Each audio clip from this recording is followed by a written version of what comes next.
Esa frase la dijo Marco Enrique Ominami, que usted acaba de escuchar al aire. ¿Qué tal, Marco Enrique Ominami?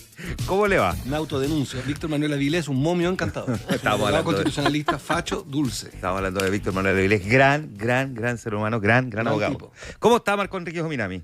A la orden, encantado de estar con ustedes dos en este programa. Marco Enrique Ominami, candidato presidencial, gana ese candidato presidencial. ¿Tiene ganas de ser candidato presidencial? Partamos por ahí. Yo sé que hay primarias, por la ley, que fui uno de los autores, y si esa primaria ocurre, me encantaría poder participar de esa primaria. Perfecto. Y en este caso, invitado, ¿por qué partido le gustaría ser invitado? Es la gran pregunta. Porque siendo independiente tiene que ser invitado por uno de los partidos. Así es. Claro. O, como ocurrió el 2013 con Andrés Velasco, y es que todos los partidos se pongan de acuerdo y aceptan que hay un independiente. Exacto, sí, obvio. Que no es necesario que lo invite uno, sino que todos. Todos.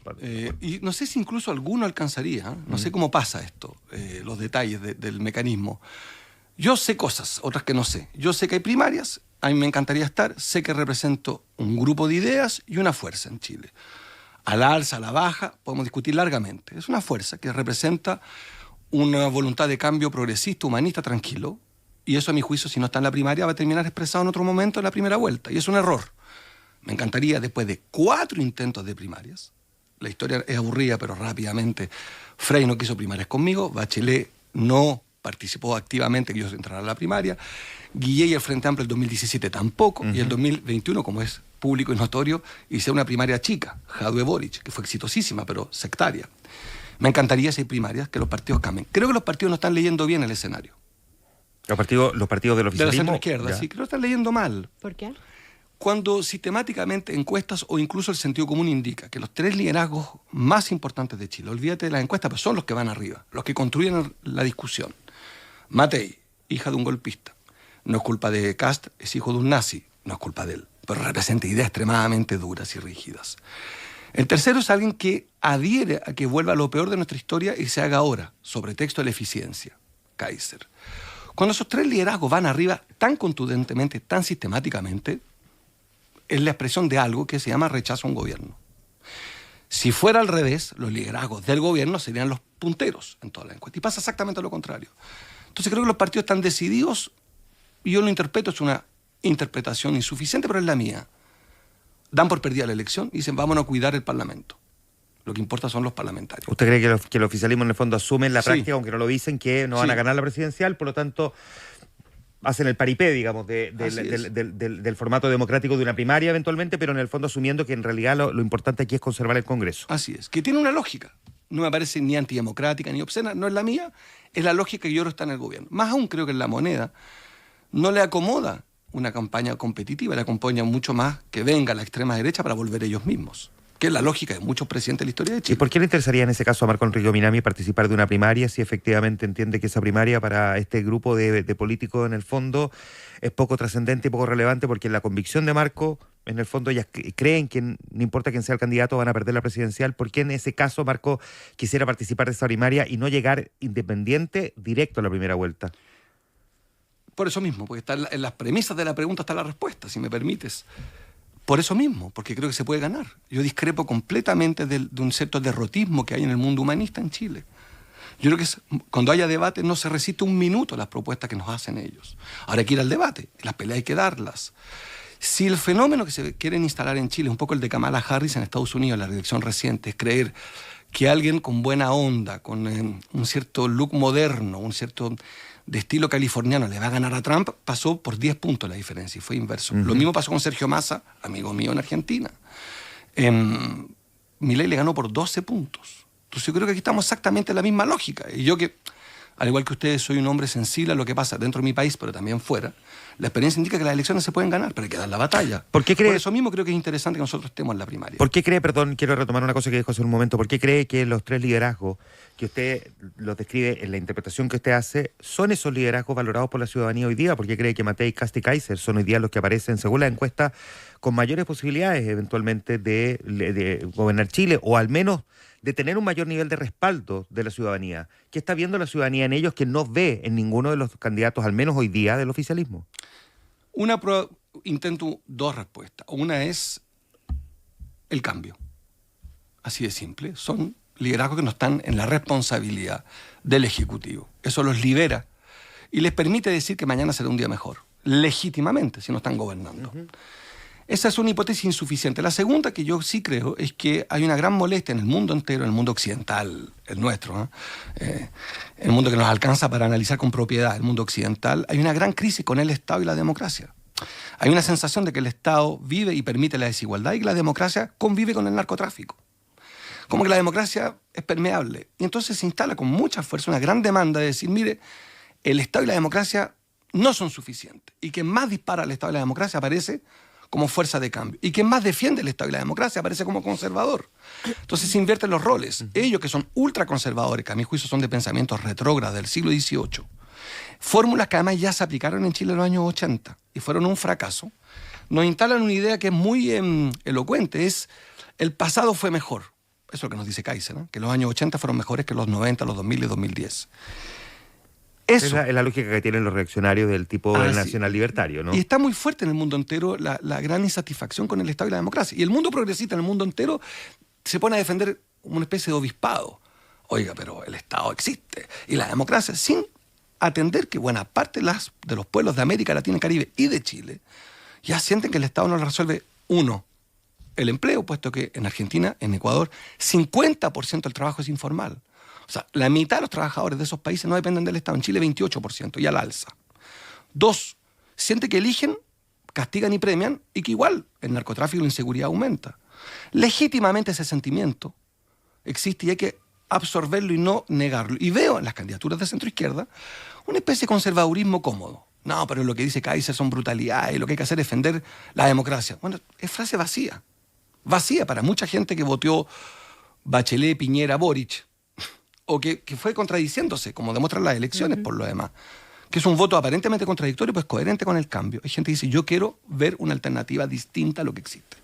Marco Enrique Dominami, tú estabas apuntando a los padres de Evelyn Matei recién y de José Antonio Kast en particular. ¿Qué puede ofrecer distinto entonces el hijo de Miguel Enrique? ¿Qué te diferencia? Bueno, primero que nunca... Digo, porque si se trata de enrostrarle a los padres, a los otros, no, tú eres el hijo de uno de los fundadores del MIR, digamos, claro, alguien te lo puede recordar mucho también. Orgullo. Sí, nunca participó ninguno de mis familiares de la tortura, ni amparó, ni legitimó la dictadura, ni se... Pero legitimó la vía armada en su momento, la lucha armada para conseguir un cambio, digamos. Contra y esa es una dictadura, cuestión que le genera recuerdos y trancas y traumas a muchos en este país. Contra la dictadura está muy bien, fíjate. Sí, yo creo que cuando no hay Estado de Derecho, todas las vías fueron, y de hecho creo que uno de los grandes retrocesos del debate democrático fue no haber defendido lo que Francia defiende, el maquis, que fue la lucha armada contra los nazis. No, hay homenajes a los que resistieron con las armas a los nazis, homenajes, plazas que llevan sus nombres. Creo que esta es otra discusión muy antigua. Sí, pero es una diferencia. Ahora, no me importa quiénes son sus padres, me importa lo que ellos digan de sus padres. Entonces, ¿para qué lo dices?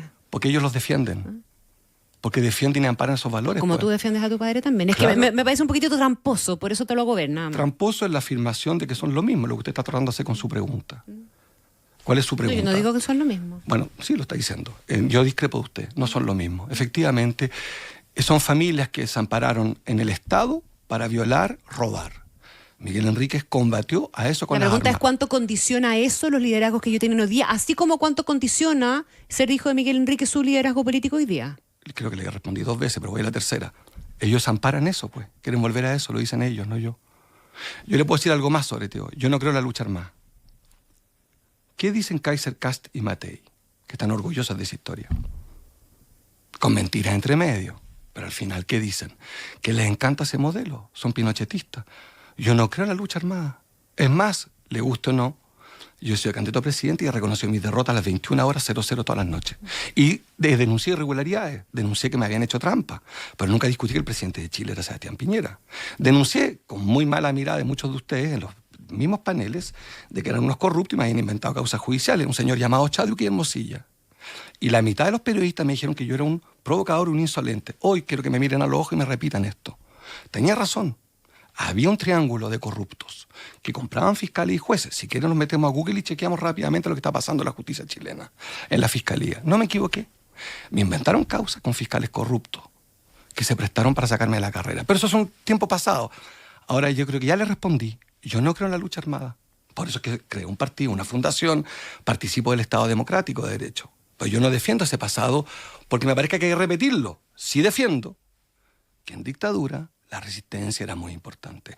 Y es más, una de mis broncas con Carlos Ominami, con mi propia familia política, la Concertación, es que ellos dicen se logró la democracia simplemente con el no. No es verdad. Fue muy importante lo que hizo un conjunto de jóvenes que terminaron muertos y torturados y presos para recuperar la democracia. Y nunca se le ha dado una estatua a eso. Se utiliza la figura de Allende, se utiliza la resistencia para hablar de democracia y se olvidan que si se logró todo esto fue por un pueblo pacífico, pero también porque hubo resistencia. No sé si usted se recordará, habían apagones en los años 86, 87, el año que yo llegué a Chile. Y yo me acuerdo que buena parte de la sociedad no se quejaba de los apagones, era al revés, era una señal de protesta contra la dictadura. Lo mismo hacía Miguel Enríquez. Marco, ¿qué opinión tienes del gobierno del presidente Boric? Deficiente, insuficiente, bien intencionada, un gobierno bien intencionado que hizo mal las cosas, que dejó las banderas que tanto abrazó botadas con B larga. Es feo, pero ¿qué es lo que pienso? Las dejó en el suelo. Creo que en materia tributaria es un debate que necesitamos en Chile. Creo que abandonó, porque yo creo que no entiende el tema del crecimiento, creo que abandonó sus promesas esenciales. ¿Sabe cómo se llama el pacto del presidente de la República? Apruebo dignidad. ¿Qué pasó? 3 veces rechazo. Ni Patricio Elwin, que no era un progresista, logró lo que el presidente Boric logró, que fue legitimar democráticamente una constitución hecha con sangre. Hoy esa constitución de 1980 es legítimo que los chilenos 3 veces la validaron. Y le aclaro cómo. En septiembre del 2022, con una votación histórica, rechazaron un nuevo texto. En mayo del 2023, votando por José Antonio Kast, dándole 2/3. Y en diciembre del 2023, o sea, 3 votos con voto obligatorio, nos dijeron, mire señores, esta constitución no se acomoda. O sea, exactamente lo contrario de todo lo que la gente pidió, ya sea en las calles, en las redes sociales, a través de sus parlamentarios, por intermediarios, el país pedía una nueva constitución que yo creo que era necesaria. Por eso se sepultó. Por los próximos 30 años nos quedaremos con una constitución hecha con sangre y con el ánimo de un grupo de corruptos. Pero, ¿por qué asignarle solo al presidente Boric el fracaso del proceso o de los procesos constitucionales? ¿Por qué solo el presidente Boric? ¿Por qué solo él, a ojos de Marco Enrique Ominami, es el responsable de este triple rechazo? Porque nunca en la historia de Chile un líder tuvo tanta popularidad, tanta votación con voto voluntario y 2/3 de la constituyente para hacer las cosas. Porque los constituyentes nunca se han aprobado con presidentes árbitros. Nunca en la historia. Todos los procesos constituyentes, revíselo, son con los liderazgos presidenciales jugándose por la opción. Y él decidió ser árbitro. Lo dijeron ellos mismos y creo que fue un enorme error. Eso no exime de que evidentemente la derecha fue talentosa en bloquear, pero echarle la culpa a la manipulación mediática por los resultados de septiembre de 2022 es no entender que no hubo conducción. Cuando los constituyentes el primer día, recuerde usted, se constituyen, hacen un voto masivo por el tema de los presos políticos, de la revuelta social. ¿Se acuerda usted? Yo creo que ese primer día se cometió un enorme error. La demanda principal del país, la contradicción principal, yo creo que era el cemento sobre el cual marcharon las AFP. Pero hicieron un voto, no vinculante. Acuérdense que ese voto no era vinculante, era simbólico. Y acto seguido pusieron como contradicción principal el tema de los derechos civiles y no los derechos sociales. Otro error. ¿Quién era el presidente de Chile con una popularidad enorme, recién electo, y que tenía 2/3 de la sala? El presidente de la República. Entonces, tal como yo creo que Piñera trajo caos, porque es responsable del caos, tengo que ser justo, si no sería la mala fe total. Piñera yo lo hago responsable del caos en que nos llevó en su periodo, en su segundo mandato. También debo decir que en este mandato, el responsable histórico de que hayamos perdido 3 elecciones con voto obligatorio, 2 procesos constituyentes, el que nos dejó en lo peor de los mundos, que se llama el sinsentido, no es el desastre, ni el caos, ni la crisis, el sinsentido. Esto no tiene sentido. Una coalición de gobierno que se llama Apruebo Dignidad, y el país le dice 3 veces rechazo, y no hace cambios sustantivos en su hoja de ruta, es un problema. ¿Por qué? Me agrego con el tema no más AFP, fin de la ISAPRE, eliminación del CAE, Sí. no transformación del CAE. Sigue una reforma tributaria, usted que le gusta la economía. ¿De cuánto eran en diciembre del 2022 la reforma? No, sí. 8 puntos del PIB. 8 En enero puntos del era 4. En marzo, cuando asumieron, era 1. Estamos en 0.3. Marco, ¿por qué querer participar de una primaria con el mismo sector con el que usted tiene esta mirada tan crítica? No es una crítica cosmética, es una crítica bien profunda. ¿Por qué habría Marco Enrique de querer participar de una primaria en el entendido de que el ganador de una primaria es apoyado por los que pierden la primaria y este sería el sector, digamos, que lo apoyaría a usted? Cuando escucho los discursos de estos días, me dan toda la razón todos ellos. Hablan de cambio, ¿no? Salvo Karina Toá y Winter, que han dicho que son continuidad. En sus mismos discursos han dicho ellos mismos que el país está estancado. Cito al candidato al Frente Amplio, dijo que el país estaba estancado. ¿Está de acuerdo conmigo entonces? Karina Toá, ella misma reconoce que hay que hacer mucho más. Vale decir que ella reconoce que durante 2 o 3 años no fue capaz ella de resolver lo que ella pide, que ahora por 4 años lo va a resolver con los mismos. Me dan la razón. Por tanto, quiere decir que más allá del juego de máscara y de apariencia, estamos todos de acuerdo que la primaria tendrá que ser una primaria de cambio y no de continuidad. Si es efectivamente la razón usted, esto se va a decidir en las próximas semanas. Supongamos que ellos dicen, no, nosotros, Marco, no te queremos en la primaria, queremos continuidad exacta. Que es lo que más o menos están en esas dudas, ¿no es cierto? Bueno, van a perder la elección. Y yo no me voy a quedar de brazos cruzados. Prefiero intentar convencerlos, que me dejen participar de la primaria, que tengamos un debate. Pues si no, ¿cuál sería el otro camino? Simplemente no reconocer que ellos son una fuerza importante de Chile. Ellos representan una parte de Chile, incluso mayor que la mía, por lo demás. Representan partidos que creo que están leyendo mal la elección. Partidos que se están equivocando. Están a tiempo de corregir, y a eso vine a esta radio, para no mentirte. Yo vine a verte porque vengo a esto. Vengo a este mensaje a la radio. Me encanta venir a este canal y a esta radio, pero te voy a decir la verdad, mucho mejor tengo otras cosas que hacer. Mi objetivo de esta entrevista es que ustedes me puedan preguntar lo que quieran, y yo un mensaje a ustedes, líderes de los partidos. No se equivocan, no sean arrogantes, el país los está rechazando. Yo les propongo una primaria abierta y competitiva. Y en el caso de no participar de esa primaria, no lo invitan, deciden no incorporarlo, ¿Marco sí ha pensado llegar a noviembre? ¿Cómo se dice? Matemos los piojos de uno. Los Quedan chanchos. 3 semanas. ¿Por qué no cerramos una etapa? Vamos por partes. No le generemos más caos al debate. ¿Y qué tan avanzado está la posibilidad de que Marco participe de esa primaria? Confusa y contradictoria. Primero, nadie ha querido responder mi llamado público. Lo hago por esta radio influyente y vuelvo a pedir, por favor, apóyennos para entrar a la primaria. Pero con algunos tiene más cercanía, porque algunos dicen Partido Radical, sí ha estado conversando. Ellos han venido a mi casa, efectivamente me lo plantearon formalmente. Después los vi que más bien estaban pensando en otros candidatos, José Antonio Gómez, Mike Nichols, estaban pensando en mucha gente. Están en todo su derecho. Yo ni siquiera pido que me apoyen, ni me proclamen. Les pido que los partidos se pongan de acuerdo y me permitan entrar. Andrés Velasco lo hizo en 2013. Le fue pésimo, pero lo logró. Se participó de esa primaria. Yo tengo la esperanza de que se pongan de acuerdo. Si cometen el error, yo le propongo que me invite usted el 1 de mayo, el feriado, el 2 de mayo. Invíteme el 2 de mayo y le comentaremos. Yo no puedo imaginar que un gobierno que abraza las banderas de cambio, que las dejó votadas, que sabe que está al debe, dicho por ellos mismos, que sabe que tiene un problema grave en seguridad y en crecimiento, que son la agenda de la derecha, que ellos crean que ministros de su gobierno van a convencer a un solo votante que siendo gobierno hoy van a hacer algo distinto después. ¿Alguien me puede explicar? O sea, hay una señora llamada Kamala Harris, estoy hablando de las recientes, o Argentina Massa, las elecciones recientes. Los pueblos castigan duramente al que gobierna si no es satisfactorio.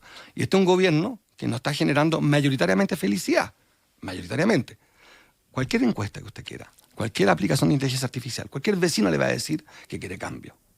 Nadie quiere 4 años más de lo mismo. Lo que yo creo es que los 3 liderazgos que yo nombré anteriormente no son cambios, son retrocesos.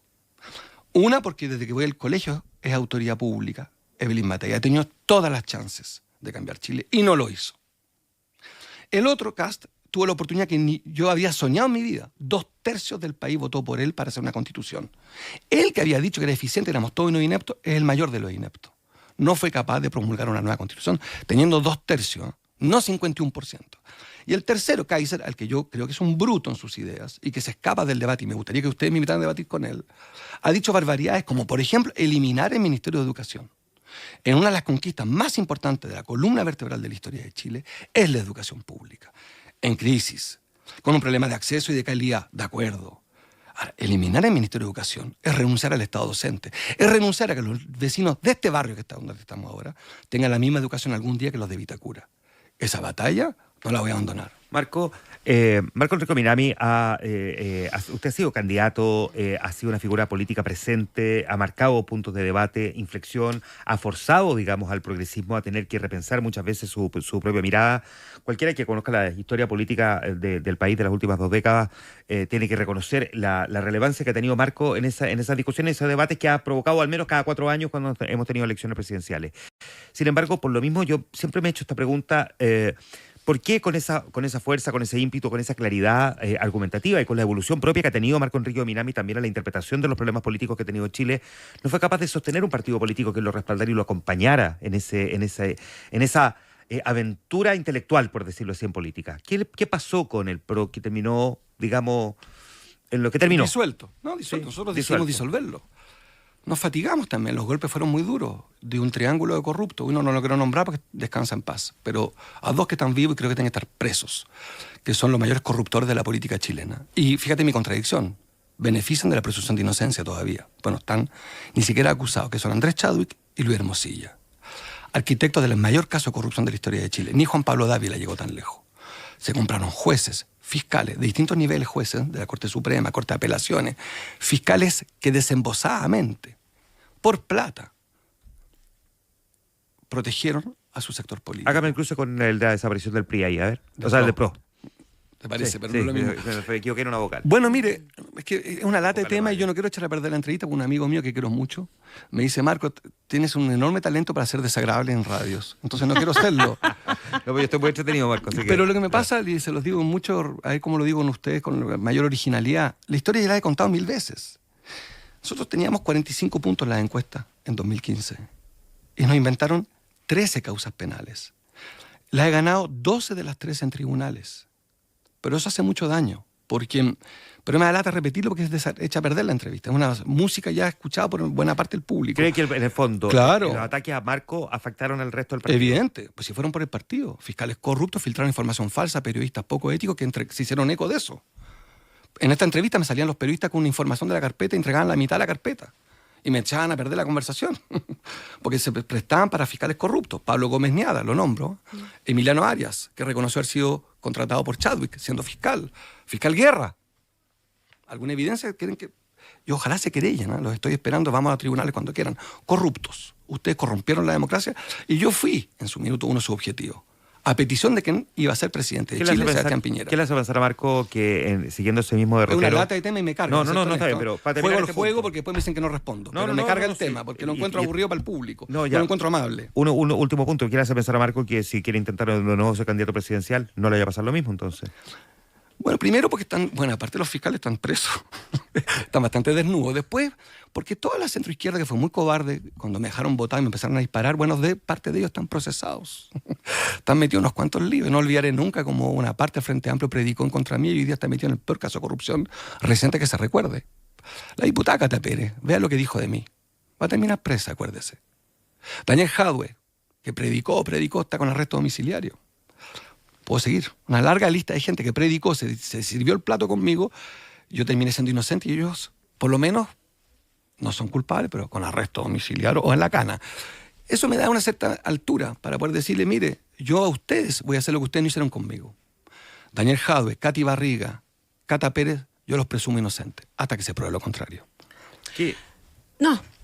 Si es del mismo tema, dale, porque yo lo voy a cambiar. Ojalá cambiemos. Lo voy a cambiar. Sálvame. Es que Rescátenme. si Marco Enríquez Ominami va a ser o eventualmente quiere ser o eventualmente va a ser candidato presidencial, hay algunas dudas. Yo todavía no tengo clara cuál fue su posición definitiva respecto de lo que pasó en Venezuela. Usted fue uno de los observadores de las últimas elecciones y polémicas elecciones en Venezuela que fueron criticadas de manera muy expresa y contundente por el propio presidente Boric, que usted ha criticado. ¿Qué fue lo que pasó en Venezuela finalmente, Marco Enrique Ominami? ¿Cuál es la situación hoy día? De hecho, hay un presidente hoy que no mostró las actas a través de su sistema electoral. Y como lo dije en mi Twitter, que X, lo publiqué al día siguiente, ¿Sí? con mucha firmeza, que las actas me parecían el mínimo para reconocer una elección. Y en eso estoy acompañando a quien es parte de un grupo que yo coordino, que ustedes conocen, se llama el Grupo de Puebla, el presidente Lula, el presidente Petro de Colombia, el presidente Arce, un conjunto de presidentes, la presidenta de México, que se ha dicho, no vamos a aumentar el caos, pero lo cierto es que no están las actas. Ya, pero eso permite que usted declare que Nicolás Maduro es un presidente ilegítimo de Venezuela. Creo que esa es una discusión que me encanta que me haga la pregunta, porque la estaba esperando, para serlo honesto. Miren, esta es mi gran diferencia con buena parte de la clase política. Yo creo que Chile tiene que ganar mucha plata y vender mucho y resolver sus problemas. Y por eso es que nosotros nos entendemos, por ejemplo, con el presidente de China, que si me permite usted hace las preguntas, me permite una contrapregunta para usted. ¿Cuál fue el eslogan de Xi Jinping para fue reelecto? No hubo eslogan. ¿Le gustó la campaña publicitaria de Xi Jinping? No hubo democracia, como la entendemos usted y yo. El presidente Boric, cuando fue la elección en Venezuela, habló desde Emiratos Árabes Unidos. Y yo le digo con mucha fraternidad a los periodistas que están en el avión presidencial, no sé si tuvieron acceso a internet, pero ¿saben cómo es la democracia en Emiratos Árabes Unidos? No existe. Desde ahí, el mensaje del presidente Boric fue para Venezuela. Yo lo que digo es que me parece bien que el presidente de Chile entienda que lo que tiene que tener es buenas relaciones y no andar calificando. Yo no estoy para regalar notas por todos lados diciendo, mira, este sí, este no. Yo lo que sé es que si soy candidato a presidente de una primaria es para ser jefe de Estado. Y no estoy para repartir etiquetas. Eso es tarea suya, no la mía. Yo lo que quiero es que Chile tenga la mayor relación y amplitud posible. Con Marruecos, donde van la mitad de nuestros parlamentarios, que es una monarquía que no tiene una democracia liberal representativa. En esa misma lógica, ¿qué El haría? presidente de Venezuela lo necesito, ¿sabe para qué? Para convencerlo de que reciba los aviones de la FACH, con lo que yo propongo, expulsar en el acto a buena parte de los presos extranjeros condenados en nuestras cárceles del norte. En Arica un 30% de los presos son extranjeros. Yo quisiera con Petro, Arce y Maduro ponerme de acuerdo y decirle, por favor, leí ayer que el director de Extranjería de Chile, si no me equivoco, Inmigración, pedía a ver si un tercer gobierno podía ayudarlo con Maduro. ¿Sabe que Chile tiene embajada en Marruecos y en Grecia, no? Sí. O sea, Chile puede hablar con el jefe de Estado de Grecia, con el rey de Marruecos. Y no pueden Pero no puede hablar con Nicolás Maduro. Es una locura. Ya. Conozco amigos míos Donald presidentes Trump. que ya cometieron ese error. Perdón. Donald Trump. Estamos viviendo un mundo, un momento bien particular en la economía global a partir de las decisiones de Donald Trump. Marco Enrique Jominami, ¿qué análisis hace de eso y qué cree que debería hacer Chile? A ver, yo creo que Donald Trump todavía está negociando. No ha aplicado las aranceles. Las ha anunciado. Sí. Es que sí que es bien distinto, ¿no? Sí, que Sí, anunciar. pero el mundo está reaccionando a eso. Sí, pero vuelvo a decir. Y ya varios se están ofreciendo para negociar. Me está dando la razón a mi respuesta. Para allá voy. Está ¿Qué estableciendo tiene un que hacer tiempo. Chile? Chile es completamente irrelevante en este debate. Chile lo que tiene que hacer es lo que no ha hecho este gobierno, la máxima integración. Si hubiésemos recreado UNASUR, que eran los 12 países del sur, más de 400 millones de habitantes reunidos, seríamos un mercado mucho más fuerte para decirle a Trump, tus aranceles van a tener un costo de vuelta. ¿Qué es lo que está haciendo la Unión Europea? La Unión Europea. A Trump le puede importar nada, estamos claros con eso. Entonces, ¿cuánto le importa a Chile con su lógica? Poco. Menos que nada. Si nada ¿cómo era? Está nada. bien, pero tiene ¿cómo que es ver menos con el nada? debate interno. Hoy Eso- día hay un debate interno respecto de cómo debe reaccionar Chile frente a lo que está pasando. ¿Cuál Juntarse- sería la posición de Marco Enríquez, candidato o eventualmente Primero, presidente? pedir a los tres entreguistas que conocemos, que son un trío de mentirosos en esta materia, que son liberales falsos, truchos, Kaiser, Kast y Matei, que defienden el libre comercio y se han quedado callados. Yo creo que están conectados a WOM, que es la peor empresa de Chile, porque por eso les puedo perdonar que no tengan internet. Yo, perdón, ya, no voy a defender a Evelyn Matei en esta pasada, pero Evelyn Matei ayer salió con un pronunciamiento de un grupo de economistas a hacer propuestas también en esta dirección. Yo no la he visto quedarse callada. Condenando con fuerza lo que hace Trump, no lo escuché. Yo propongo lo siguiente. Primero, que en el debate doméstico condenemos fuertemente una política que afecta gravemente a una economía como la nuestra, extremadamente abierta. Chile hasta hace poco era la economía más abierta del mundo, porque somos básicamente mercaderes de cobre, salmón y madera, fruta, algo de turismo y algo de vino tinto. Y litio últimamente. O sea, pocos productos vendemos. Yo aprovecharía esta crisis para reindustrializar selectivamente nuestra economía. Le diría a Milei, que es una entrevista, que se deje joder y que necesitamos reunirnos, ir juntos. Usted me decía que valíamos poco menos que nada como país. Bueno, al menos ese poco, un poco más que nada. América del Sur, que somos un mercado de 500 millones de habitantes. Reunirnos con el Caribe y Centroamérica seríamos 700 millones de habitantes. Ahí está México, entre paréntesis, que eso sí que me considera usted está por sobre la nada. Puesto que para Trump ese es un problema. Y deberíamos haberle dicho, no se hizo, que creo que este gobierno falló en eso, en haber creado una arquitectura regional. Yo he peleado años para que recreemos la CELAC con institucionalidad. ¿Qué es la CELAC para la gente que una lata como tema? Es una suerte de Unión Europea. Sin institucionalidad mucho más precaria. Pero crear, como se creó en otro continente con 27 países, con lenguas distintas, una gran unidad comercial. La Unión Europea ha dicho que el 30 de abril, fíjese, va a responder. Yo sí creo que Trump es un gran negociador y ha instalado una dinámica. Él creo que ha creado un espacio en su lógica de agente inmobiliario para negociar. Escribió un libro sobre esto. Él entiende que la manera de hacer política es como agente inmobiliario, es blufear y llevarte a su cancha. Y ya lo logró. Puso a la mitad del planeta en su cancha. Estamos todos discutiendo sus aranceles. Como somos economías divididas entre nosotros, y quiero aclarar que lo que ha hecho Trump no es antidemocrático, no es inmoral, es su derecho fijar aranceles. Creo que Chile debiera articular con otros países una respuesta colectiva, atendiendo el hecho de que todavía no le aplica los aranceles al cobre. Cuando lo haga, sí va a afectar a Chile. El 11% del cobre va a Estados Unidos. Es poco. En el largo plazo, nuestro cobre va a ser menos competitivo que el gringo y nos van a dejar de comprar. Y ahí sí nos va a afectar, entre otras cosas, en los SFAM, en la salud pública. Marco, una última pregunta, déjeme volver algunos pasos atrás. Es que alguien me está diciendo que decían que el Partido Radical lo iba a proclamar el sábado. Sí, lo escuché y sí, es una de las intenciones, pero yo he aprendido que con los partidos políticos, que el Partido Radical lo quiero mucho, entre paréntesis, un mensaje para ellos. La primera diputada mujer de Historia de Chile fue Inés Enríquez, mi tía. El presidente del Partido Radical, mi tío Humberto. Mi abuelo fue ministro de Educación de Allende como radical. Es un partido que quiero. Sí creo que como partido tendrá que tomar su decisión.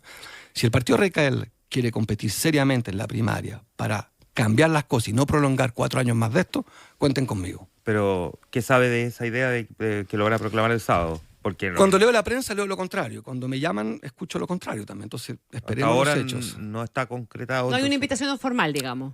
Ellos me pidieron que fuera su candidato hace un año, formalmente. Yo les dije que encantado. Después lo que leí fue lo contrario. Yo en eso no quiero ser pesado, pero decirles, por favor, cuenten conmigo si quieren ir a una primaria con un candidato de cambio, con propuestas concretas para enderezar la economía, reactivar el empleo, etc. Pero Para no eso sí. ¿No le han dicho que lo van a proclamar el sábado? No. Ya. No, y yo tengo la impresión de que este es un juego, no el Partido Radical, pero en general, este es un juego máscara. Mire, Carolina Toa todavía no ha sido proclamada por el PPD. ¿Me corrige? Todavía ni siquiera fue proclamada. Paulina Bodanovich probablemente sea candidata. O sea, todavía estamos en un juego que puede terminar, acuérdese de mí, con que me proclamen el sábado, por ejemplo, y me bajen el lunes. Ustedes se ríen, pero como tienen, y si me permiten recordarles, son buenos periodistas los dos, hace 4 años, el señor Heraldo Muñoz había ganado una primaria, ¿no? Sí. ¿A qué hora lo bajaron? 3 horas antes de la fecha de inscripción. Jimena Rincón ganó una primaria, la bajaron. Yo de los partidos políticos, no todos, tengo una opinión reservada. Creo que son capaces perfectamente ¿De cuál tiene buena opinión? de bajar de muy pocos. Por eso mismo yo decidí ser independiente. Fíjese que disolví mi propio partido, Connie. Porque yo mismo soy muy crítico, producto de la ley de partidos, de la dinámica en la que estamos, y creo que la sociedad, con toda razón, siente por las tecnologías, por el tipo de debate, que los partidos se volvieron hiper importantes, pero también empobrecedores del debate. Marco Enrique Ominami conversando esta mañana con nosotros. Gracias, Marco, por venir a la radio. Besos, abrazos, venceremos. Que le vaya muy bien. Gracias. Chao. 8:44 minutos. Nos vamos a